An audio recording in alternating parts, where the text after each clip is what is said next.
It's my first night out with you. Treat me right and buy me shoes. Let me be your fantasy. Di sini saya akan menjelaskan tentang pengertian kecerdasan kinestetik.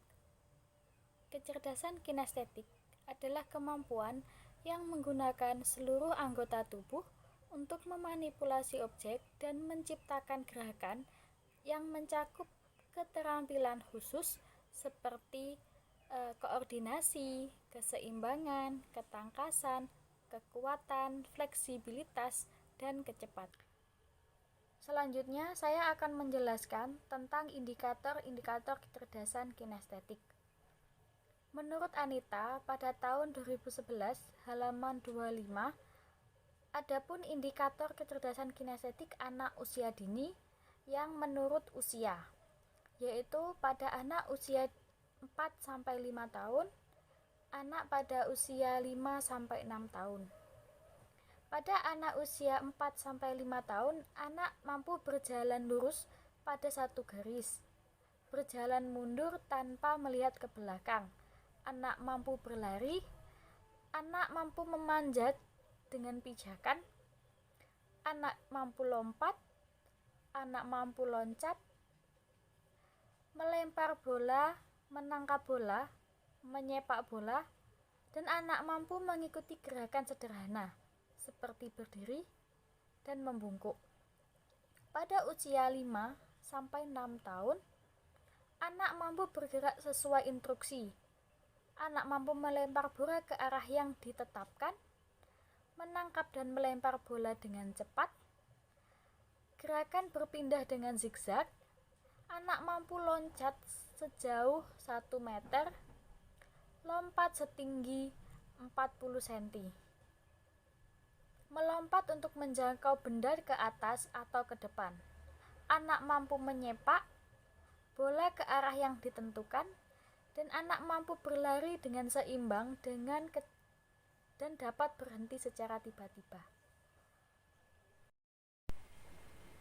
Baik, selanjutnya saya akan menjelaskan tentang komponen inti kecerdasan kinestetik. Menurut Yaomi dan Nurdin, pada tahun 2013, halaman 16-17 menjelaskan bahwa komponen inti kecerdasan kinestetik adalah kemampuan-kemampuan fisik yang spesifik seperti koordinasi, keseimbangan, keterampilan, kekuatan, kelenturan, dan kecepatan, maupun kemampuan menerima dan merangsang hal yang berkaitan dengan sentuhan. Kemampuan ini juga merupakan kemampuan motorik halus, kepekaan sentuhan, daya tahan, dan refleks. Di sini saya akan menjelaskan mengenai sifat-sifat dari kecerdasan kinestetik. Menurut Dickinson tahun 2006, dalam Irwansyah tahun 2015 halaman 98 menjelaskan bahwa pemilih kecerdasan kinestetik memiliki beberapa sifat. Yang pertama yaitu menjelajahi lingkungan dan juga sasaran melalui sentuhan dan juga gerakan. Kemudian mengembangkan kerjasama dan rasa terhadap waktu. Yang ketiga, belajar lebih baik dengan langsung terlibat dan berpartisipasi. Jadi pemilih kecerdasan kinestetik ini lebih menyukai belajar secara langsung atau terjun langsung ke lapangan daripada melalui teori-teori. Kemudian yang keempat yaitu meningkatkan secara konkret dalam mempelajari pengalaman-pengalaman. Yang kelima, menunjukkan keterampilan dalam arti menggerakkan seluruh sistem otot besar maupun otot kecil. Kemudian menjadi sensitif dan juga responsif terhadap lingkungan dan juga sistem secara fisik. Yang terakhir, mendemonstrasikan keahlian dalam berakting, atletik, menjahit, mengukir ukiran, bermain keyboard, dan lain sebagainya. Adapun untuk profesi atau karir yang sesuai dengan pemilih kecerdasan kinestetik yaitu seperti pilot, aktor, pemain pantomim, penari, pengrajin, kemudian pematung, ahli mekanik, dokter bedah, tukang kayu, montir, dan lain sebagainya. Baik, selanjutnya saya akan menjelaskan mengenai area otak kecerdasan kinestetik. Nah, untuk area otak kecerdasan kinestetik ini terdapat pada cerebellum dan basal ganglia. Nah, cerebellum sendiri mempunyai sekitar 30 juta unit fungsional yang hampir identik. Pusat unit fungsional ini terletak pada sel Purkinje. Cerebellum merupakan bagian dari susunan syaraf pusat yang memiliki 3 fungsi utama. Yang pertama yaitu sebagai koordinasi gerakan tubuh, yang kedua yaitu sebagai keseimbangan tubuh, dan yang ketiga yaitu mengontrol otot. Selanjutnya yaitu basal ganglia. Nah, basal ganglia ini merupakan inti otak yang terdapat pada telencephalon yang ditandai dengan akumulasi neuron saraf. Lokasinya ini terdapat pada dasar otak.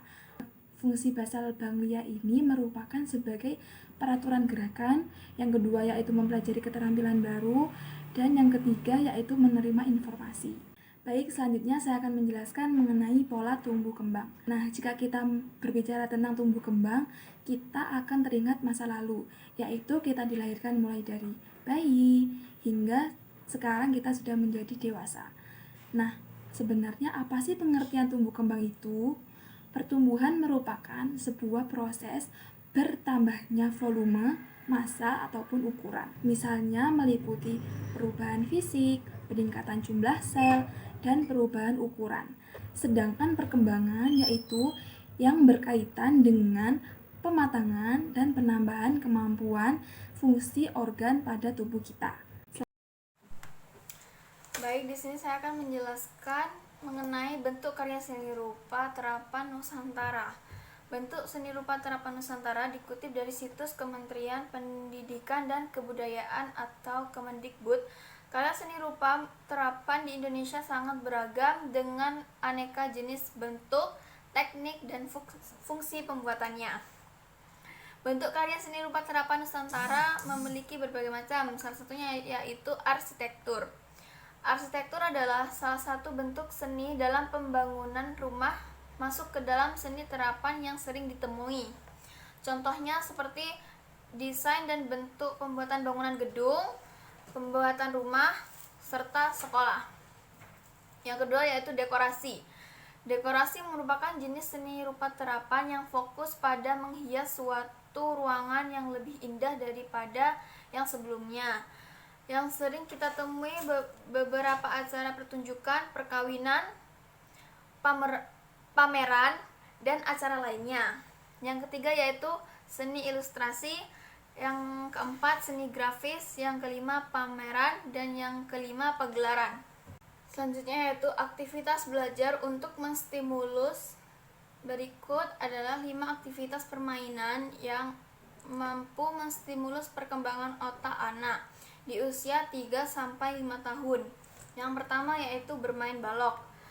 Bermain balok ini mengembangkan daya eksperimen si kecil dan memperkaya ide di dalam pemikirannya. Jenis eksperimen dari permainan balok seperti membangun sebuah bentuk dan mengelompokkan warna merupakan dasar dari cara berpikir ilmiah. Permainan balok juga membantu menstimulus perkembangan motorik anak. Yang kedua, pasir dan air. Bermain dengan pasir dan air merupakan bermain membuat anak menstimulus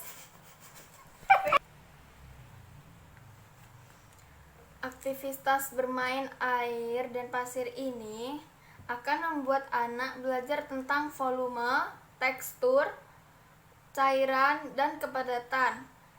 Yang ketiga yaitu bermain kostum. Yang keempat bermain masak-masakan, dan yang kelima petak umpet. Selanjutnya yaitu peralatan atau media pembelajaran yang dibutuhkan. Salah satunya yaitu pertama media visual. Media visual ini memfokuskan terhadap media penglihatan. Selanjutnya yaitu media audio. Media audio ini memfokuskan dalam panca indera pendengaran di setiap pembelajarannya. Salah satunya yaitu radio, telepon, dan recorder. Yang selanjutnya yaitu media audiovisual. Dalam media visual audiovisual ini dapat menampilkan gambar dan suara sehingga menjadi metode pembelajaran yang menarik untuk anak usia dini. Yang selanjutnya yaitu peta dan globe. Yang kelima, gambar fotografi. Yang keenam yaitu media serba dan aneka. Sekian presentasinya. Wassalamualaikum warahmatullahi wabarakatuh.